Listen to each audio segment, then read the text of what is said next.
فاسألوا أهل الذكر إن كنتم لا تعلمون.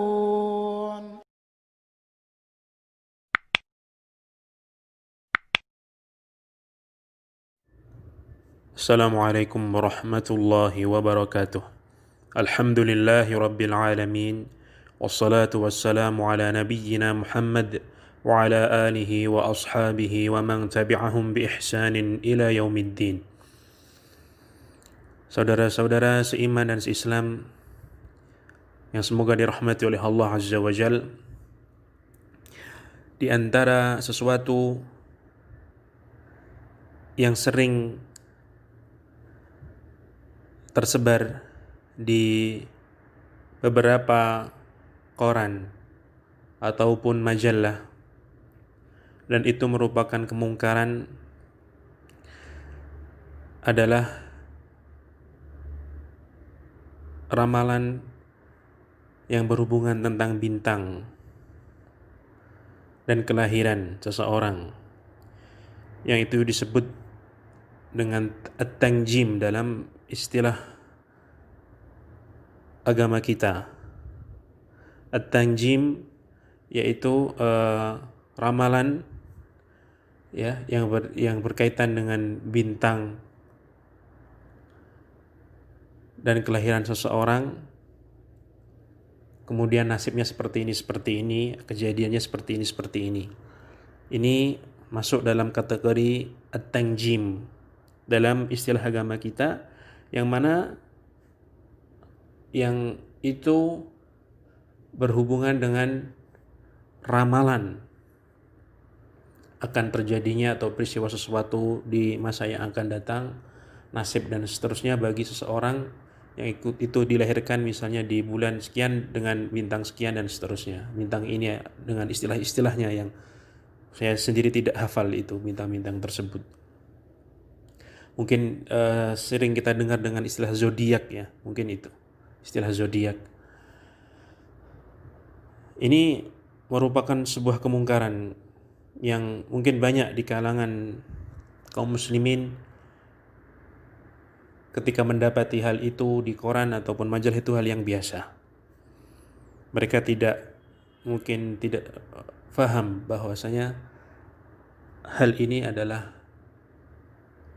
dilarang, karena at-tanjim ya, ramalan dengan bintang-bintang tersebut yang itu berhubungan dengan ramalan nasib, ramalan kejadian yang akan datang ya, yang memiliki ta'thir istilahnya dalam agama kita, yaitu pengaruh di masa yang akan datang seperti ini. Nah, ini dilarang dalam agama kita karena ini bagian dari kihanah atau perdukunan ya, bagian dari perdukunan, dan ini dilarang. Makanya ketika seseorang dia tahu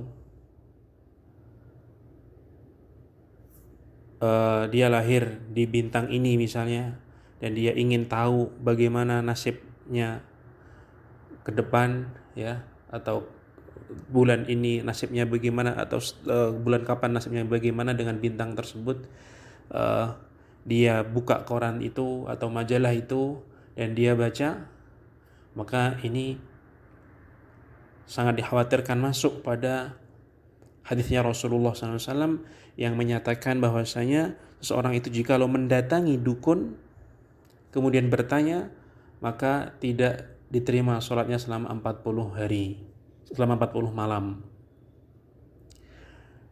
Nah, ini sangat besar sekali dosanya ya, maka sangat rugi sekali. Selama 40 hari 40 malam ternyata sholatnya tidak terima karena hal tersebut. Karena sekali tadi sudah disebutkan bahwasanya itu bagian dari perdukunan. Jadi seakan-akan koran yang membawa itu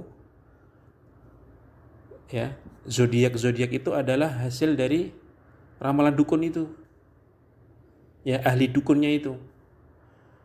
Kemudian kalau kita mengetahui ada hal seperti itu, kemudian kita ingin mengerti, ingin tahu bagaimana sih ya nasib dia dengan bintangnya dia itu ya kan, pengen tahu apa yang dikatakan di dalam Quran itu yang itu aslinya dari dukun, maka itu sangat dikhawatirkan sekali masuk pada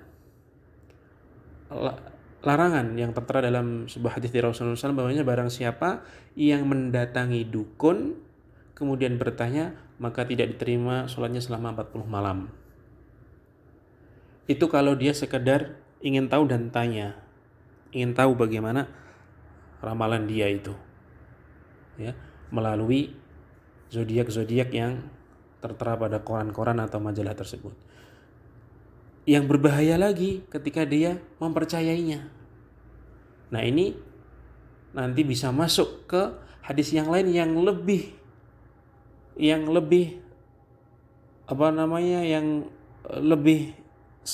serem lagi, yaitu hadisnya Rasulullah SAW yang lain yang inti maknanya, barang siapa yang mendatangi dukun kemudian bertanya dan mempercayai, fasaddaqahu bima yaqul, mempercayai apa perkataan dukun itu, jawabannya dukun itu, maka faqad kafara bima unzila ala Muhammad, maka dia telah mengkufuri atau mengingkari terhadap apa yang diturunkan kepada Muhammad Rasulullah SAW. Wah, ini lebih berbahaya lagi kalau dia sampai mempercayainya. Jadi sekali lagi, hal-hal yang berkaitan dengan tanjim atau zodiak yang itu untuk meramal nasib-nasib dengan bintang-bintang itu yang tertera di koran atau majalah, maka kita sebagai kaum muslimin itu harus menjauhinya. Jangan sampai itu dimasukkan ke rumah kita, sangat berbahaya sekali. Siapa tahu nanti kita lalai dan ataupun ada anggota keluarga kita yang ingin tahu, mencari nasibnya lewat itu. Nah, itu berbahaya sekali. Bisa kena hadis tersebut yang sudah kita sebutkan. Nah, ini wajib diingkari seperti ini. Wajib diingkari, jangan dimasukkan ke rumah. Makanya harus pintar-pintar sekarang memilih berita seperti itu, koran atau majalah, karena ada yang menyangkut hal-hal seperti itu, yang itu berhubungan dengan akidah kita, akidah kaum muslimin, akidah tauhid. Ini sangat berbahaya sekali. Dan ini mungkin banyak koran dan majalah itu tersebar dan itu tidak diingkari oleh kaum muslimin. Mungkin menganggap seperti hal yang biasa, padahal ini termasuk perdukunan masuknya, ya. Dan tadi sudah disebutkan bagaimana hadis-hadis yang berkaitan tentang hal ini sangat berbahaya sekali. Mungkin yang sedikit ini bisa bermanfaat. Semoga Allah Subhanahu wa taala memberikan kita istiqomah di jalannya. Semoga Allah Subhanahu wa taala menjadikan kita orang-orang yang benar-benar bertauhid, murni kepada Allah Subhanahu wa ta'ala. Subhanakallahumma bihamdika asyhadu an la ilaha illa anta astaghfiruka wa atubu ilaik. Sallallahu ala nabiyyina Muhammad wa ala alihi wa sahbihi ajma'in.